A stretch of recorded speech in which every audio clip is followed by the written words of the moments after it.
नमस्कार मेरे प्यारे दोस्तों और साथियों, मैं मनोज कुमार। मेरे YouTube चैनल में आप सभी का स्वागत है।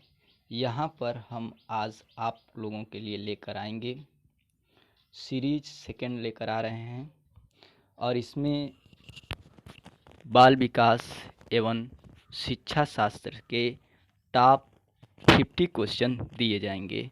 और मैं बता दे रहा हूँ आप लोगों को यहाँ पे 1000 क्वेश्चन मेरे YouTube चैनल के माध्यम से मिलेगा और इसमें 50-50 क्वेश्चन पर वीडियो बनाया जाएगा जो आप लोगों को अवेलेबल कराया जाएगा।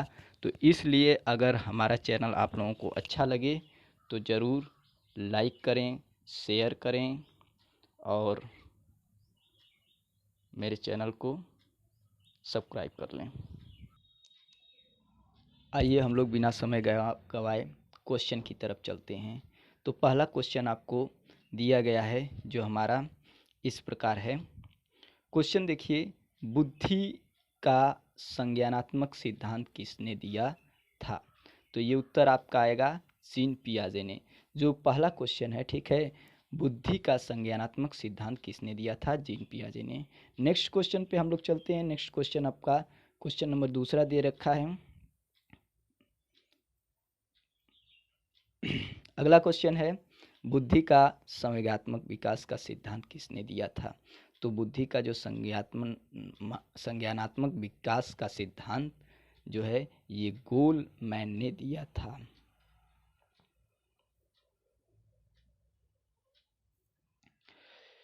क्वेश्चन नंबर थर्ड पे चलते हैं। तीसरा क्वेश्चन आपका दिया है, ठीक है, बुद्धि का संरचनात्मक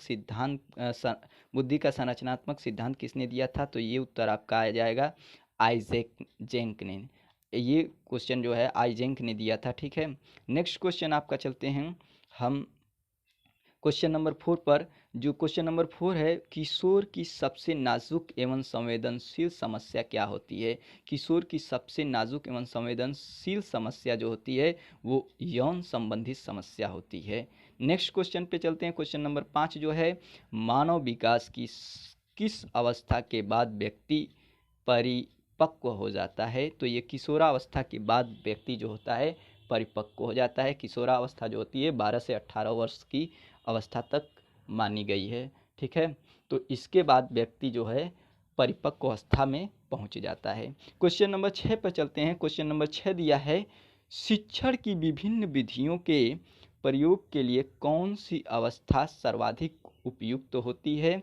तो यह है बाल्यावस्था। बाल्यावस्था में जो शिक्षण की विधियां होती हैं उनका प्रयोग चाहे आप जिस आधार पर कर लें, ठीक है, या चाहे जिस मेथड से कर लें, बच्चे सीखने में अच्छा खासा सफलता प्राप्त कर लेते हैं, वो भी बाल्यावस्था में।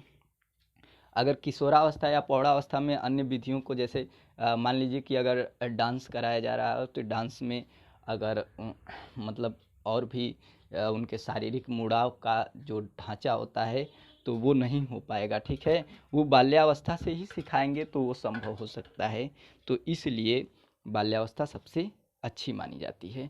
नेक्स्ट क्वेश्चन हम लोग चलते हैं 7वां, मैं कौन हूँ, मैं क्या हूँ आदि जैसी प्रबल भावनाएं बालक के विकास की किस अवस्था की सूचक होती है? तो ये किशोरावस्था। किशोरावस्था में बालक बोलता है, ठीक है, कि जैसे मनोहर जो श्याम जोशी जो हैं बंगाल के लेखक हैं, इन्होंने खुद एक पुस्तक लिखी है कौन हूँ मैं, ठीक है। तो उनकी पुस्तक कभी आप लोग फुर्सत निकाल कर पढ़ लीजिएगा। फिलहाल मैं यहाँ पे बात करता हूँ मैं कौन हूँ, मैं क्या हूँ। तो ये प्रश्न हमेशा किशोरावस्था के बालक करते हैं, ठीक है, जो 12 से 18 वर्ष की अवस्था में होते हैं। नेक्स्ट क्वेश्चन है, विकास कभी न समाप्त होने वाली प्रक्रिया है, यह विचार किस सिद्धांत से संबंधित है? तो ये है निरंतरता का सिद्धांत। ध्यान दीजिएगा, विकास कभी न समाप्त होने वाली जो प्रक्रिया होती है यह निरंतरता का सिद्धांत है। नेक्स्ट क्वेश्चन 9 क्वेश्चन पे चलते हैं। शिक्षा मनोविज्ञान एक विज्ञान है, तो यह मानव व्यवहार का विज्ञान है।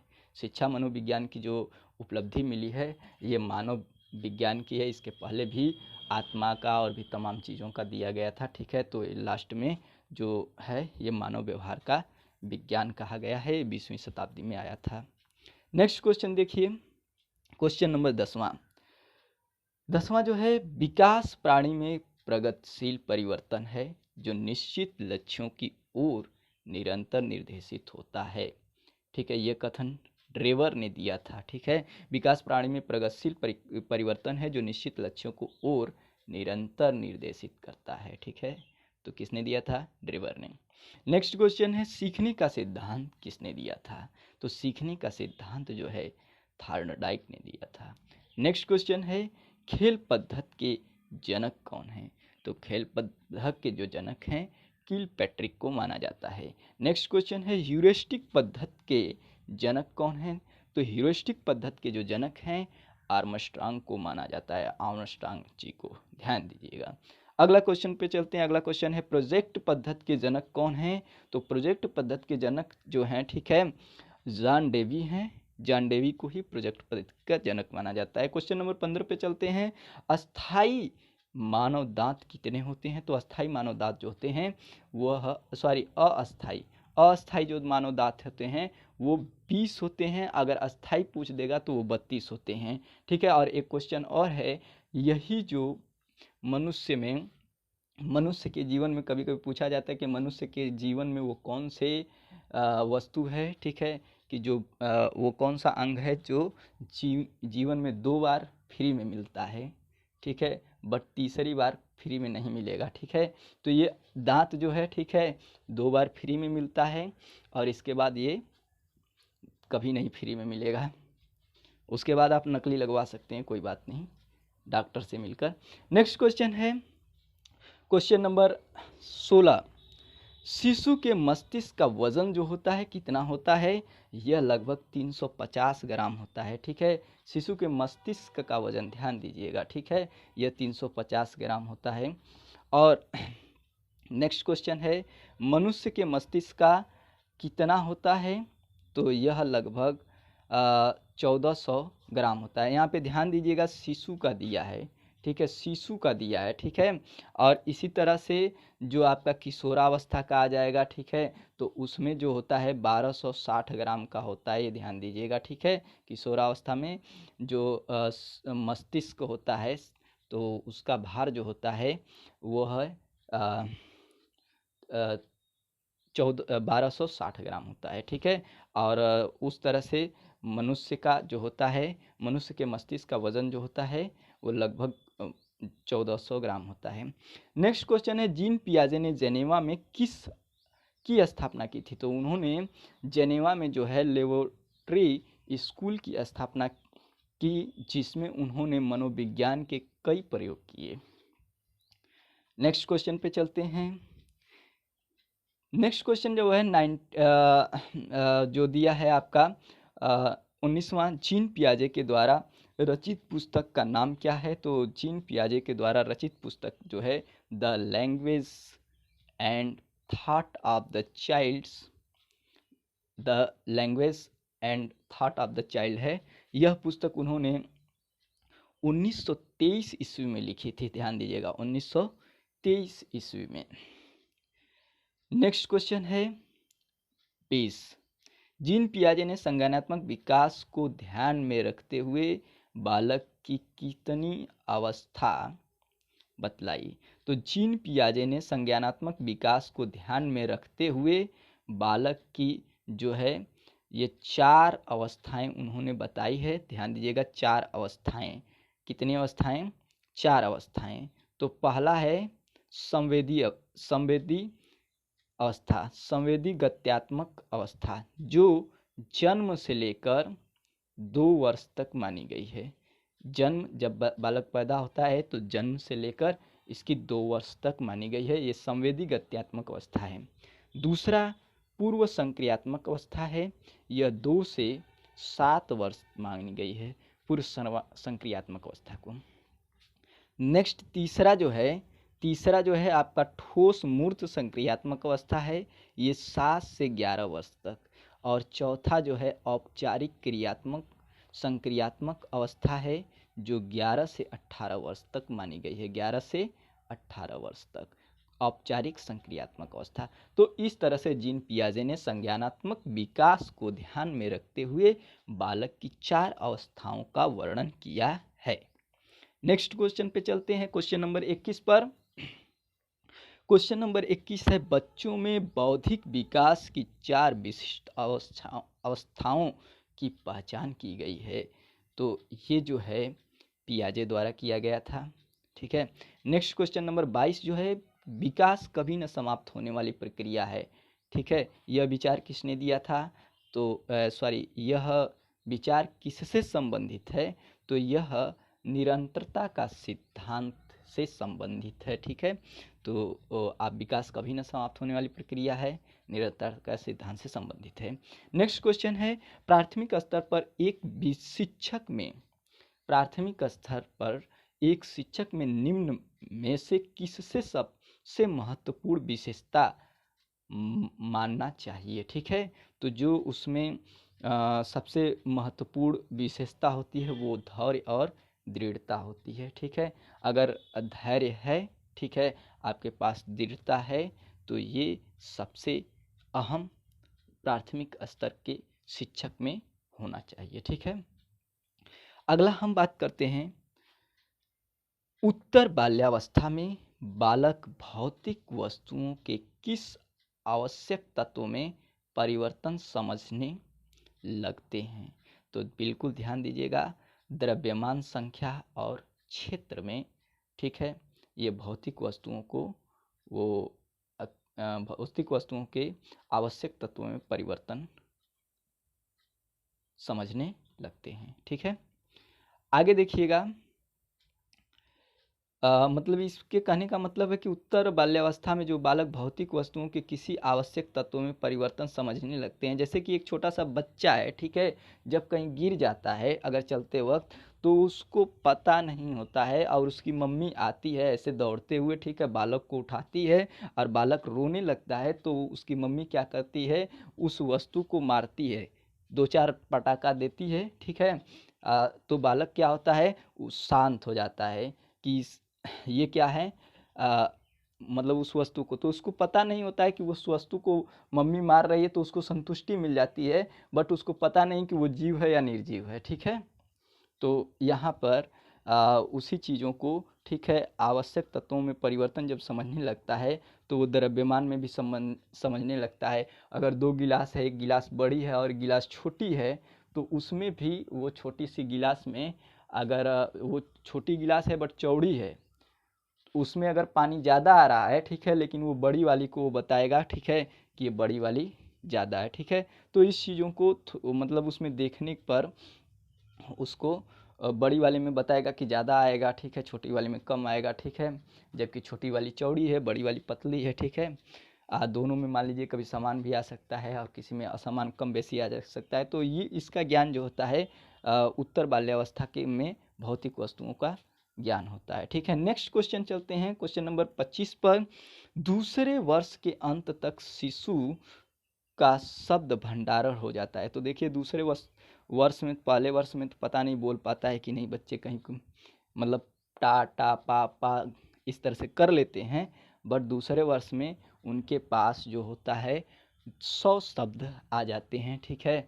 जैसे मम्मी पापा का नाम, ठीक है, और भी तमाम चीज़, बट घर में जो संख्या होती है उनको वो नहीं बता पाएंगे, गिनती उनती की नहीं बता पाएंगे, वो बाकी 100 शब्द लगभग मान लिया जाता है, ठीक है। नेक्स्ट क्वेश्चन है 26। 26 जो है, शर्म तथा गर्व जैसी भावना का विकास जो होता है, ठीक है, किस अवस्था में होता है? तो यह है बाल्यावस्था में होता है, ठीक है। बाल्यावस्था में बालक क्या करता है, वहाँ पे तब उसको शर्म आने लगती है और गर्व जैसी भावना हो जाती है, ठीक है। तो गर्व जैसी भावना ऐसी हो जाती है कि जैसे वो किसी महान व्यक्तित्व के आचरण को, व्यवहार को देखता है, ठीक है, तो वैसे ही बनने की कोशिश करता है, ठीक है। और जैसे कि कोई निगेटिव चीज़ है या कोई ऐसी चीज़ है कि जो क्या नाम है कि बात अगर व्यवहार कहना है, ठीक है, तो उसमें अगर उसको लगेगा कि ये चीज़ गलत है और ये चीज़ सही है, तो उसमें शर्म और संकोच की भी भावना जागृत हो जाती है। नेक्स्ट क्वेश्चन है 27। मैकडूगल के अनुसार मूल प्रवृत्तियां जिज्ञासा का संबंध कौन संवेग से है? ठीक है, तो यह है आश्चर्य, आश्चर्य से है। ठीक है, नेक्स्ट क्वेश्चन है प्रश्न नंबर 28। प्रश्न नंबर 28 है बाल्यावस्था जो होती है ये 12 वर्ष तक होती है। बाल्यावस्था ध्यान दीजिएगा, बाल्यावस्था को 6 से 12 वर्ष तक माना गया है। ठीक है, 6 से 12 वर्ष तक। ठीक है, तो ये बाल्यावस्था 12 वर्ष तक होती है। शारीरिक विकास का क्षेत्र होता है स्नायुमंडल। शारीरिक विकास का जो क्षेत्र होता है, ठीक है, तो ये स्नायुमंडल है। कहा जाता है ना कि स्नायुमंडल अगर आप सही कर लें, ठीक है, तो आपको कोई रोग आपके पास भटक नहीं सकता है। ठीक है, और स्नायुमंडल आपका सही है तो आपके शारीरिक का जो विकास है हर तरफ से चौतरफा होने लगेगा। नेक्स्ट क्वेश्चन पे हम लोग चलते हैं, क्वेश्चन नंबर 30 पर चलते हैं। क्वेश्चन नंबर 30 है विवेचना रहित विचार की अवस्था मानी गई है। तो विवेचना रहित जो विचार की अवस्था मानी गई है वो है आपका 4 से 7 वर्ष तक। 4 से 7 वर्ष तक इसको मानी गई है। नेक्स्ट पर हम चलते हैं, अगले वाले पर क्वेश्चन नंबर 31 पर चलते हैं। क्वेश्चन नंबर 31 जो होता है, ठीक है, क्वेश्चन नंबर 31 बुद्धि का त्रिक बिंदु सिद्धांत किसने दिया था? तो बुद्धि का त्रिक बिंदु सिद्धांत ध्यान दीजिएगा स्टर्नबर्ग ने दिया था। इन्होंने यहाँ पर 3 भागों में इसको बांटा है। कितने भागों में इसको बांटा है? 3 भागों में स्टर्न ने दिया था और उन्होंने 3 भागों में बांटा था बुद्धि को। एक मनोविश्लेषणात्मक बुद्धि, दूसरा व्यवहारिक बुद्धि और तीसरा जो है सृजनात्मक बुद्धि। तो बुद्धि को 3 भागों में इन्होंने बांटा था। नेक्स्ट हम चलते हैं अगले क्वेश्चन पे, क्वेश्चन नंबर 32 जो होता है जीन पियाजे के अनुसार बुद्धि क्या है? तो भाई जीन पियाजे के अनुसार आइए देखते हैं कि बुद्धि को क्या कहा गया है। तो जीन पियाजे के अनुसार बुद्धि वातावरण के साथ, ध्यान दीजिएगा, वातावरण के साथ अनुकूलन करने की प्रक्रिया है।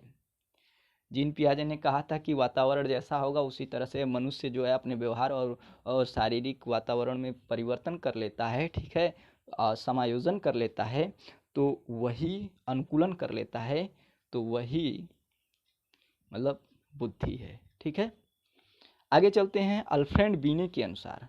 अल्फ्रेड बीने ने कहा था कि बुद्धि के प्रकार बताइए। तो अल्फ्रेड बीने के अनुसार जो बुद्धि का प्रकार है वह 4 प्रकार का होता है। अल्फ्रेड बीने ने 4 शब्दों से मिलकर बुद्ध 4 शब्दों से मिलकर बनी है। ठीक है, इनके अनुसार। तो देखिए बुद्धि क्या होता है, यहाँ पर देखेंगे हम लोग अल्फ्रेड बीने के अनुसार। तो एक ज्ञान होता है, बुद्धि बुद्धि आविष्कार होती है, बुद्धि निर्देशन होता है, बुद्धि आलोचना होता है। ठीक है, तो ये 4 इन्होंने शब्दों को लेकर बुद्धि को बताया था। आगे चलते हैं, नेक्स्ट क्वेश्चन पे चलते हैं। क्वेश्चन नंबर 34 है टर्मन के अनुसार बुद्धि क्या है?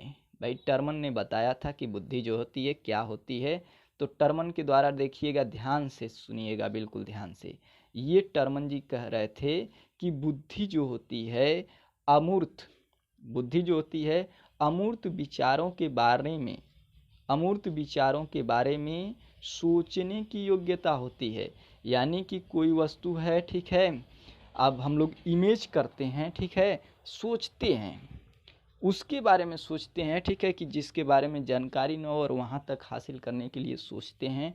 ठीक है, अमूर्त सोच रखते हैं। ठीक है, कि कल डॉक्टर बन जाएंगे, कल इंजीनियर बन जाएंगे, यह अमूर्त सोच है। ठीक है, और जैसे कि अब ब्रह्मांड में कहाँ पर कैसी चीज़ें हैं, ठीक है, कैसे होनी चाहिए और कैसे ये ब्रह्मांड की उत्पत्ति, ये सब चीज़ें अमूर्त है। ठीक है, मतलब हम सोच रहे हैं, ठीक है, जैसे कि हम किसी बंद कमरे में हैं और सोच रहे हैं कि चांद निकला हुआ है।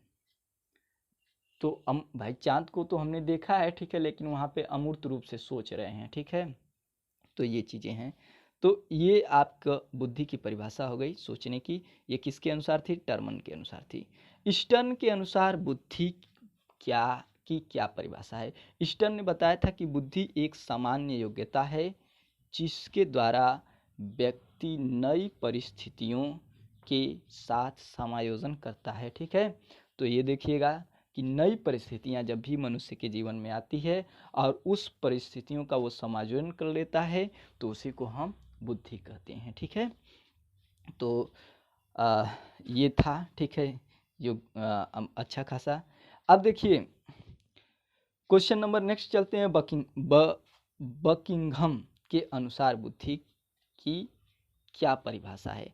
तो बकिंघम जी ने जो दिया था बुद्धि के अनुसार, क्या उसकी परिभाषा जो होती है, बकिंघम के अनुसार सीखने की शक्ति ही बुद्धि है। मतलब वो जो सीख रहा है और उस चीज़ को मतलब उसको सीखने की जो शक्ति उसके पास मौजूद है वो है, उसी को बुद्धि कहेंगे। ठीक है, अब आइए देखते हैं नेक्स्ट जो 37 है। वैसलर के अनुसार बुद्धि की क्या परिभाषा है? भाई वैसलर जी क्या बता रहे हैं, आइए देखिए। किसी कार्य को वैसलर जी बता रहे हैं कि इनके जो अनुसार जो बुद्धि होती है वो किसी कार्य को करने की या फिर तार्किक चिंतन करने की या वातावरण के साथ समायोजन करने की सामूहिक योग्यता होती है।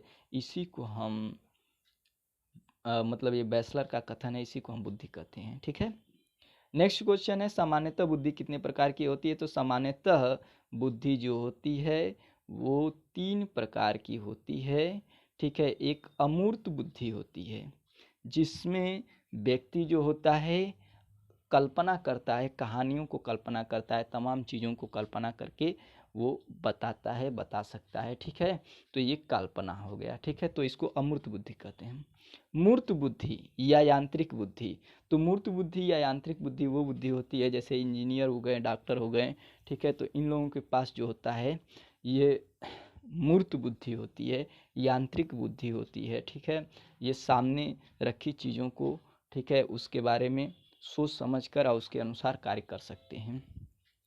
नेक्स्ट जो होता है सामाजिक बुद्धि, तो सामाजिक बुद्धि वो होती है जो जिसमें नेता आते हैं। ठीक है, सोशल वर्क के जो सोसाइटी वाले होते हैं, ठीक है, वो आते हैं, सामाजिक व्यक्ति आते हैं। ठीक है, तो इसमें अक्सर नेता ही आते हैं। ठीक है, तो ये सामाजिक होता है। और आगे चलते हैं। नेक्स्ट क्वेश्चन पे हम चलते हैं 38 पर। यांत्रिक बुद्धि या स्थूल बुद्धि किसे कहा जाता है? मूर्त बुद्धि को। ध्यान दीजिएगा, यांत्रिक बुद्धि जो होती है या इसी को स्थूल बुद्धि कहते हैं, इसको मूर्त बुद्धि के नाम से जाना जाता है। अब मूर्त बुद्धि आपको अभी भी बताया गया है कि डॉक्टर या इंजीनियरों में या डॉक्टरों में ये पाई जाती है। ठीक है, नेक्स्ट क्वेश्चन है स्पीयरमैन के अनुसार बुद्धि की क्या परिभाषा है? भाई स्पीयरमैन क्या कहते हैं? ठीक है, इनके अनुसार आइए देखिए। बुद्धि जो होती है स्पीयरमैन के अनुसार बुद्धि तार्किक चिंतन करने की योग्यता होती है, यानी कि वो तार्किक रूप से चिंतन कर सकता है। ठीक है, अगर मान लीजिए कि कोई घटना हो गई, ठीक है, तो उस घटना को वो तार्किक रूप से सोचना, ठीक है, वहाँ पे उसके अनुसार होगा। वो जैसे कि ये घटना हो गई, कब हुई, कैसे हुई, क्यों हुई, इसका क्या निवारण है, कैसे इसे बचाव किया जा सकता है या कैसे इसको बढ़ाया जा सकता है, तो जितना भी तर्क करेगा, ठीक है, व्यक्ति, उसी को स्पीयरमैन ने बताया था कि यही बुद्धि है। नेक्स्ट क्वेश्चन, बाल अपराध बनने का के कारण क्या है? भाई बाल अपराध देखिएगा, बालक अपराधी होता है, बनता है, कब बनता है और इसका क्या कारण होता है? ठीक है, तो कोई भी बालक है अपराधी कैसे बनेगा? वो अपने अनुसार क्या करता है कि सभी चीज़ों को ढालना चाहता है और जब वो ढाल नहीं पाता है, ठीक है, तो क्या करता है वो फिर अपना बाह्य शक्ति को दिखाने लगता है और इसी में वो अपराधी बनने का उसका गुण आने लगता है। तो आइए देखते हैं कि हम इसमें क्या कारण होते हैं उसको जानने का प्रयास करते हैं। तो एक तो होता है अनुवांशिकता। अनुवांशिकता से भी जो होता है, ठीक है, बालक जो होता है उसका आनुवंशिकता के कारण भी इसका होता है कि ये बाल अपराधी बन सकता है। दूसरा जो होता है व्यक्तिगत आवश्यकताओं की पूर्ति न हो। अब यहाँ पे बताया गया है, ठीक है, ध्यान दीजिएगा कि उसकी व्यक्तिगत आवश्यकताओं की पूर्ति अगर नहीं हो रही है, ठीक है, जैसे वो पैसा मांग रहा है, अगर नहीं मिल रहा है तो फिर वो चोरी करना चालू कर देगा, ठीक है, अगर उसको पैसे की आवश्यकता होगी तो वो व्यक्तिगत आवश्यकता है। शारीरिक दोष, शारीरिक दोष क्या है, ठीक है, तो उसका शारीरिक दोष, ऐसे बालक जो होते हैं हीन भावना से ग्रसित होते हैं और इसके कारण वो अपराधी बन जाते हैं, ठीक है, उनके अंदर हीन भावना होती है, ठीक है, और उसके जो उससे ग्रसित होते हैं तो उनके पास ये शारीरिक दोष हो जाता है, ठीक है, तो ये अपराधी बनने के लायक हो जाते हैं। नेक्स्ट क्वेश्चन है घर का सॉरी नेक्स्ट है, ठीक है, इसका चौथा है घर का वातावरण अशांत होना। जैसे कि आप जब भी देखते हैं, ठीक है, तो किसी किसी का परिवार होता है, घर में ऐसे होते हैं, ठीक है, कि मम्मी पापा दादा दादी और क्या नाम है कि भाई बहन सभी लोग होते हैं, तो उसमें कोई व्यक्ति होता है, ठीक है, या सभी लोग होते हैं, तो आपस में क्या होते हैं, दो एक लोग उसमें ऐसे होते हैं कि वो पूरे परिवार को क्या करते हैं, अशांति फैला देते हैं, ठीक है, जैसे कोई नशेड़ी और गजेड़ी और तमाम तरह के नशीले पदार्थ का सेवन करने वाला भी व्यक्ति होता है, ठीक है, तो वो भी घर का वातावरण को क्या करता है, अशांत कर देता है, ठीक है, तो जब अशांत कर देता है तो उसमें वो आकर बच्चों को चाहे किसी को भी मतलब गाली देता है और भी तमाम चीज़ करता है, यातनाएं समझिए, ठीक है, कि वो वहाँ पर चालू कर देता है, तो जिसके वजह से घर का वातावरण जो होता है अशांत हो जाता है। तो उस समय जो बालक होते हैं, ठीक है, तो वो क्या करते हैं, अपराधी बनने का कारण पर चले जाते हैं। तो इसका एक वीडियो भी बनाई गई है, ठीक है, आप लोग यूट्यूब चैनल पे एससे चैनल जो होता है, एससे चैनल, ठीक है, आप सब्सक्राइब करके एससे चैनल पे, ठीक है, और इस पर एससे न्यूज़ चैनल, एससे न्यूज़ चैनल को आप लोग क्या नाम है कि टाइप करके, ठीक है, और वहाँ पे यूट्यूब में पहुँचकर और उसमें इस वीडियो को तलाश करके देख सकते हैं, घर घर का वातावरण अशांत होना। तो ये वीडियो जो है, ठीक है, शराब पर दिखाई गई है, शराब के रोग पर, दारू के रोग पर, नशीले वस्तुओं के रोग पर दिखाई गई है, ठीक है, तो कैसे उसको देख सकते हैं। नेक्स्ट क्वेश्चन है कुसंगत के कारण, कुसंगत की क्या कारण है, ठीक है, तो कुसंगत का कारण होता है जैसे कि संगत अगर अच्छी नहीं मिली किसी का, ठीक है, तो नहीं कहा जाता है, ठीक है, अ, जो संगत होती है, ठीक है, अगर अच्छी संगत मिलती है तो अच्छा व्यवहार होता है, और आलसी संगत मिल जाती है, ठीक है, तो उस तरह से बुरा प्रभाव पड़ने लगता है। तो जिस तरह की जैसी संगत, ठीक है, वैसी जैसी मतलब उसी तरह से व्यवहार होने लगता है। तो कुसंगत के कारण भी बालक जो होते हैं अपराधी होते हैं। नेक्स्ट दादा, यहाँ पे दादा दादी का अधिक लाड़ प्यार भी उनको क्या करता है, अपराधी बना देता है, ठीक है, तो ये है कि जैसे कि अगर मम्मी पापा डांट डोट रहे हैं, ठीक है, तो कोई बालक अगर गलत काम कर रहा है, ठीक है, तो उस पर डांट इसीलिए होती है ताकि वो सुधार करे, ठीक है, लेकिन यहाँ पे अगर बालक सुधार नहीं कर रहा है तो इसका मैटर वहाँ पे दादा दादी आकर उसका बचाव करने लगते हैं और वो फिर उन्हीं को हथियार बनाकर और अपना गलत काम पर ही ज़्यादा प्रेशर डालना चालू कर देते हैं। तो ये उनके लिए बहुत ही घातक और ख़तरनाक साबित हो जाता है। नेक्स्ट क्वेश्चन सातवां है हीन मनोरंजन, स्तरहीन मनोरंजन, ठीक है, तो जैसे कि हम मनोरंजन देखते हैं तो आजकल वीडियो टीवी पर अक्सर आता है, ठीक है, तो उसमें जो भी चीज़ें दिखाई जाती हैं सामाजिकता रूप से, तो हम लोग ज़्यादातर अब तमाम भोजपुरी गानों को देख लीजिए, जो पहले के जो गीत गायक लिखते थे, ठीक है, प्रदीप और भी तमाम लेखक जो लिखे हैं, ठीक है, नौरोबी साहब, दादा साहब, राजा साहब, तो वो लोग जो लिखते थे, ठीक है, वो कलम उठाते थे तो उन लोगों के गीत में कुछ पावर होती थी। और अब का जो है, ठीक है, तो अब का करीब 12 से 18 साल, 20-22 साल के जो बच्चे हैं, ठीक है, उनके लिए तो अब मत पूछिए कि जो गीत आ रही है किस तरह की आ रही है, आप लोग देखते भी होंगे, जानते भी होंगे, इसके बारे में हमें कुछ कहना नहीं है, ठीक है, तो ये है आपका। नेक्स्ट हम लोग चलते हैं, ये हीन मनोरंजन का था। माता पिता का गरीब होना। तो ये देखिएगा कि जब माता पिता गरीब होंगे तो बालक का जो है सारी उसकी कार्यों को वो पूरा नहीं कर पाते हैं, ठीक है। तो जिसके बच्चे के अंदर क्या होती है कि हीन भावना या अपराधी बनने का चांस बन जाता है। नेक्स्ट है पक्षपात पूर्ण व्यवहार, ठीक है। तो जो पक्षपात पूर्ण व्यवहार होता है, ठीक है, तो इसमें भी अगर बालक असंतुष्ट हो जाता है या संतुष्ट हो जाता है, ठीक है, तो इसका जो व्यवहार होता है, ठीक है, तो इसके मतलब उसका रिजल्ट या तो यस में आया या नो में आया, ठीक है, तो उसके अनुसार बालक अपराधी बनने का कारण हो जाता है, ठीक है। भाई वो भी समझता है कि हमारे फेवर में कोई काम किया नहीं जा रहा है, तो ये पक्षपात व्यवहार। माता पिता का तलाक आदि, ठीक है। तो इस समय देखिएगा जो ये चल रहा है, ठीक है, माता पिता का तलाक आदि, ठीक है। तो इसका जो अगर देखा जाए, ठीक है, तो इसमें भी बालक जो होते हैं, ठीक है, अब माता के साथ रहना पसंद करेंगे या पिता के साथ रहना पसंद करेंगे, या फिर वो उनका ऐसा हो जाता है कि जब यहाँ पे तलाक की स्थिति आ जाती है तो वो सब क्या होते हैं, ना घर के होते हैं ना घाट के होते हैं, ठीक है। तो इस अवस्था में भी, ठीक है, दिक्कतें आती हैं। तो यहाँ पर एक चीज़ देख लीजिएगा, ठीक है, कि जो बुद्धि होती है, ठीक है, तो बुद्धि जो होती है वो समायोजन करने की क्षमता को ही बुद्धि कहा जाता है। और यहाँ पे समायोजन नहीं हो पाता है जब किसी दो या दो से अधिक व्यक्तियों का अगर समायोजन नहीं हो पाता है, दो व्यक्तियों का, तो ये अगर दो जोड़ों युगल जोड़ों का अगर शादी किए हैं तो वो ये तलाक की स्थिति आ जाती है। और जब तलाक की स्थिति आ जाता है तो इसमें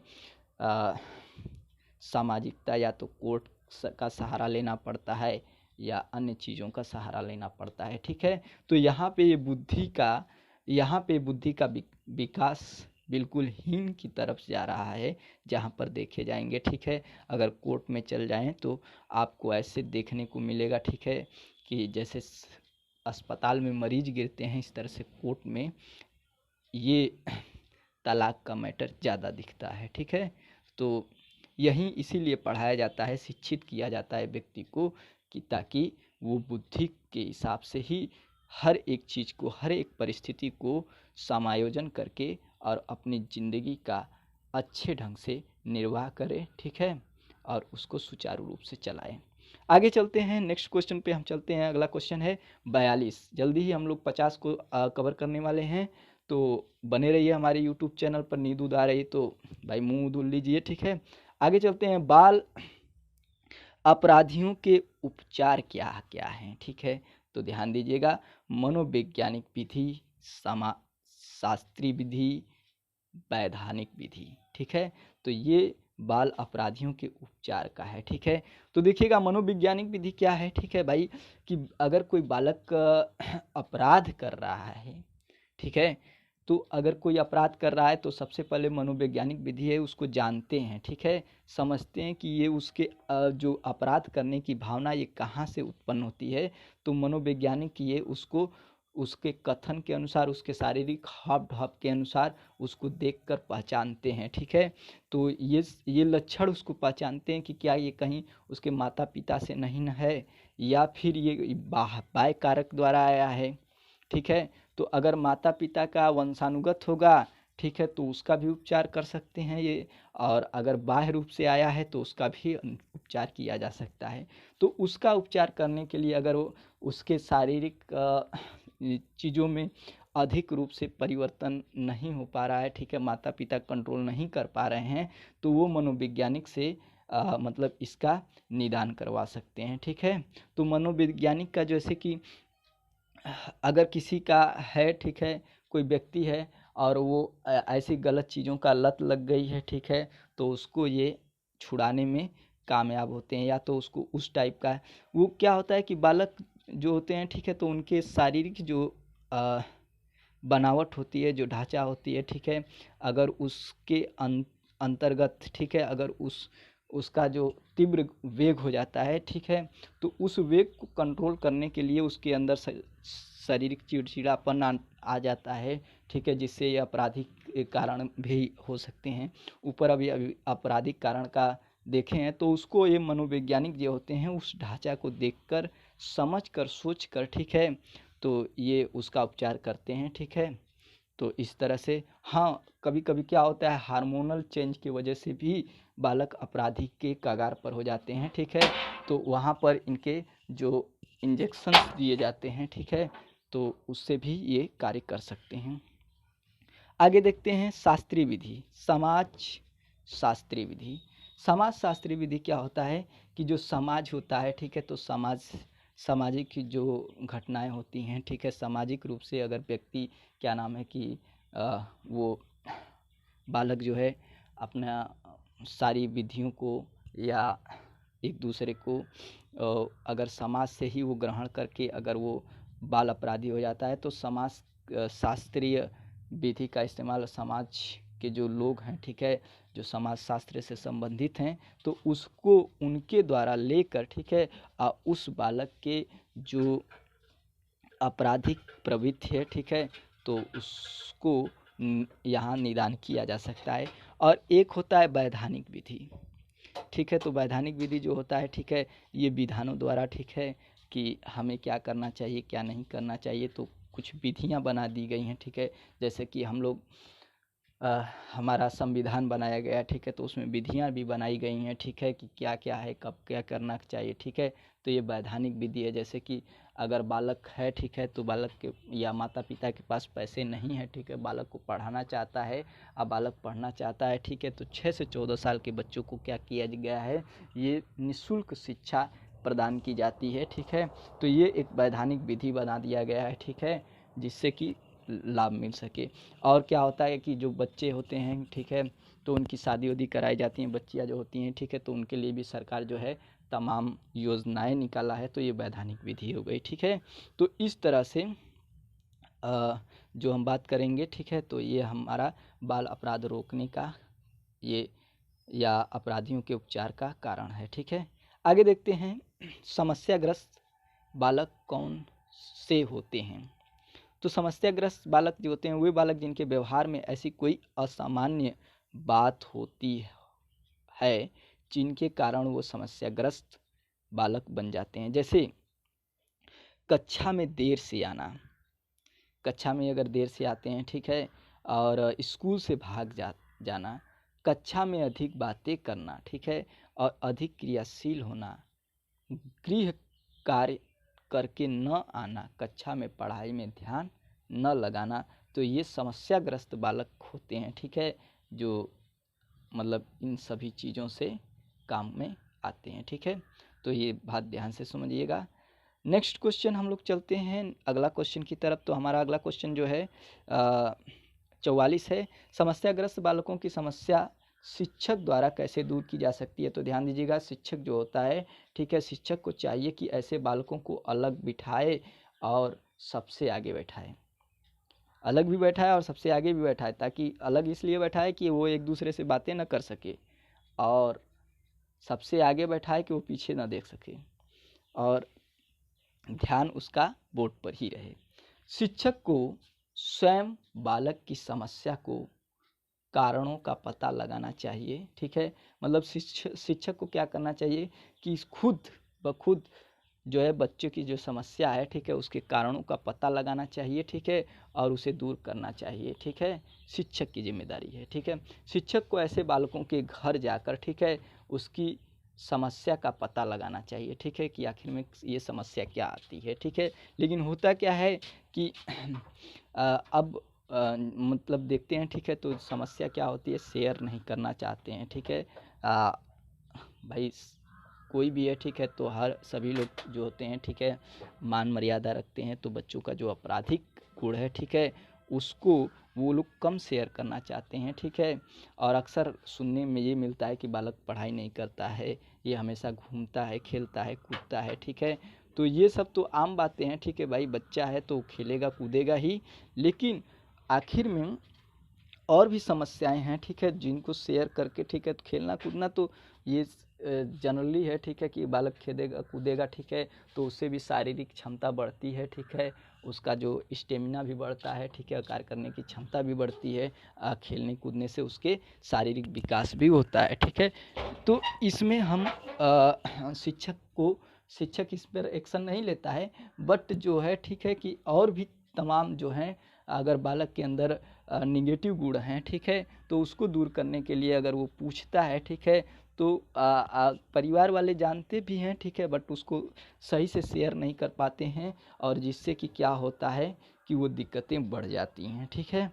तो समस्या ये फिर आगे कुछ और भी रूप ले सकती है, ठीक है, अगर कोई घटना हो सकती है या नहीं, तो उसके घटना के अनुसार होता है, ठीक है। आगे चलते हैं, नेक्स्ट बात करते हैं 45वां, ठीक है। गिलफोर्ड ने सृजनशीलता के 4 तत्व कौन से बताए हैं, ठीक है, तो ये 4 तत्व हैं लोचनशीलता, दूसरा मौलिकता, और तीसरा अपसारीशीलता, और चौथा है केंद्राभिमुख, ठीक है। तो गिलफोर्ड ने ये 4 सृजनशीलता के तत्व को बताया है, ठीक है। नेक्स्ट क्वेश्चन, जल्दी हम 50 पे पहुंचने वाले हैं। वैज्ञानिक गुण ने सृजनशील के कितने तत्व बताए थे, तो देखिए ये गुण के द्वारा है, ठीक है। तो गुण ने सृजनशील के 5 तत्व बताए हैं, तो यहाँ पे पांचों का है। एक पहला है मौलिकता, दूसरा अनुकूलता, तीसरा विचारात्मक, और चौथा है विचारों का सहचर्य, और पांचवा है लोथशील और विविध, ठीक है। 47 पे चलते हैं। सृजनशीलता के प्रमुख तत्व कौन कौन से हैं, तो सृजनशीलता के प्रमुख तत्व हैं मौलिकता है, दूसरा नवीनता है, तीसरा लोचनशीलता है, और चौथा विस्तारण करने की क्षमता है, और पांचवा जो है विभिन्नता है। 48 क्वेश्चन पे चलते हैं। सृजनशील बालकों की विशेषता क्या है। सृजनशील बालकों की जो विशेषता है, सृजनशील बालक जिज्ञासु प्रवृत्ति के होते हैं। भाई सृजनशील बालकों में उच्च महत्वाकांक्षा वाले होते हैं। सृजनशील बालक जो होते हैं विचारों का व्यापक होते हैं। सृजनशील बालक जो होते हैं संवेदनशील अधिक पाई जाती है, और सृजनशील बालक में एकाग्रता पाई जाती है। तो ये ध्यान दीजिएगा, सृजनशील जो बालक होते हैं, ठीक है, ये हमेशा कुछ ना कुछ ग्रहण करते हैं, ठीक है, कुछ ना कुछ सीखते हैं, तो उसी को सृजनशील कहते हैं जो सीखते हैं। तो ये क्या होते हैं, जिज्ञासु हैं, प्रवृत्ति के होते हैं, यानी कि जानने की इच्छा इनके अंदर प्रबल होती है। ये उच्च महत्वाकांक्षी होते हैं, ठीक है, यानी कि इनकी सोच जो होती है ये उच्च होती है, ठीक है। नेक्स्ट है जो है इनके विचार व्यापक होते हैं, यानी कि इनके विचार जो होते हैं मतलब चौतरफा होते हैं, ठीक है। नेक्स्ट जो होता है, नेक्स्ट जो हम बात करते हैं इनके ये संवेदनशीलता इनके अंदर जो होती है, ठीक है, अधिक पाई जाती है। अधिक संवेदनशील होते हैं, हर घटनाओं को ये अपने अंदर समाहित करते हैं। ये चारों तरफ से जानने के लिए, सोचने के लिए, समझने के लिए ये संवेदनशील होते हैं, और एकाग्रता इनमें पाई जाती है, ठीक है। एकाग्रता पाई जाती है मतलब ये ठोस रूप से मतलब एक जगह विचलित नहीं हो पाते हैं जल्दी, ठीक है। तो एकाग्रता सबसे बड़ी चीज़ होती है। किसी भी चीज़ को अगर हम काम कर रहे हैं तो ठीक है, तो उसमें धैर्यता और एकाग्रता बहुत ही जरूरी होती है। आगे देखते हैं, मनुष्य एक सामाजिक प्राणी है, यह किसने कहा था। अरस्तु जी ने कहा था मनुष्य एक सामाजिक प्राणी है, ठीक है।